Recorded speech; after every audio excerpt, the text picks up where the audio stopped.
आता पण प्रेम असतं बरोबर. आता बरेच जण सांगितले प्रेमाबद्दल की आई वडिलांचं प्रेम असतं, बहीण भावाचं असतं बरोबर. आता मुलगा असेल, मुलाचं प्रेम असतं, आईचं प्रेम असतं, पण ही फक्त माया आहे बरोबर आहे. आता मायेमध्ये आपण गुंतत जातोय बरोबर, सगळे गुंततोय माया माया माया माया. मला सांगा, आपलं जोपर्यंत शरीर इथं काम करतंय तोपर्यंतच ते आपले बरोबर का. आपलं शरीर सुटल्यानंतर आपल्यासोबत कोण येणार आहे? कोणच येत नाही. मग स्वामी, आपण जे कर्म करतोय, आपल्या ज्या आत्म्याचं कल्याण आहे ते कुठं होतं?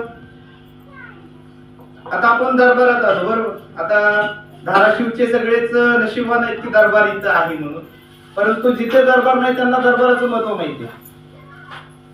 आता दरबारात आल्यावर काय होतं, कोणी सांगू शकते का दरबार म्हणजे काय? दरबारात आल्यावर काय होतं? काय कोणाला सांगता येईल का दरबारात आल्यावर काय होतं? बरेच आता तुम्ही सांगा. बरोबर, एक गोष्ट आहे.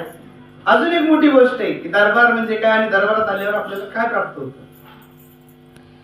ते मी सांगतो.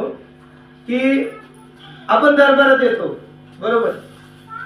दरबारात आल्यानंतर आपण आपला कोणताच विचार आपल्या मनात नसतो. आपण दरबारात आलो की आपण फक्त स्वामींचे असतो. म्हणून दरबारात नित्य येणं गरजेचं आहे.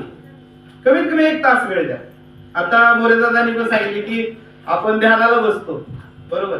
ध्यानाला किती वेळ बसतो? कोण 5 मिनिटं बसतं, कोण 15 मिनिटं, त्यांच्या कॅपॅसिटी नुसार बसतं. पण ध्यानाला बसल्यानंतर आपण जे आचरण करतो, आपण जे नाम घेतो, त्या नामामध्ये एवढी ताकद आहे की तुम्ही परमात्म्याला जाऊन भेटू शकताय बरोबर. मग आपल्याला भेटायचं म्हटल्यानंतर आपल्याला ध्यानाला तर बसावंच लागणार आहे. आणि दुसरी गोष्ट म्हणजे आपल्या आत्म्याची प्राप्ती, आपल्या आत्म्याची प्रगती जर करायची असेल तर आपल्याला दरबारात येणं आवश्यक आहे. आज आपण जी पौर्णिमेची पायदिंडी आपण प्रत्येक महिन्याला घेतो, काही कारणामुळे, प्रशासकीय कारणामुळे ती रद्द झाली, परंतु सर्व गुरुबंधू मोठ्या संख्येने उपस्थित आहेत. खरं सांगायचं म्हणजे प्रत्येक पौर्णिमेला आपण वाट बघत असतो की आज चला स्वामींचा उत्सव आहे, आपल्याला असं करायचंय. पौर्णिमा आता माझ्यापासून सांगतो, मला असं वाटतं की अरे आज स्वामींचं पौर्णिमेचं आहे, आपल्याला पूर्ण दिवस घालवायचा आहे, सुट्टी घ्यायची आहे, हे करायचंय ते करायचं. म्हणजे ह्या गोष्टी पण आपल्या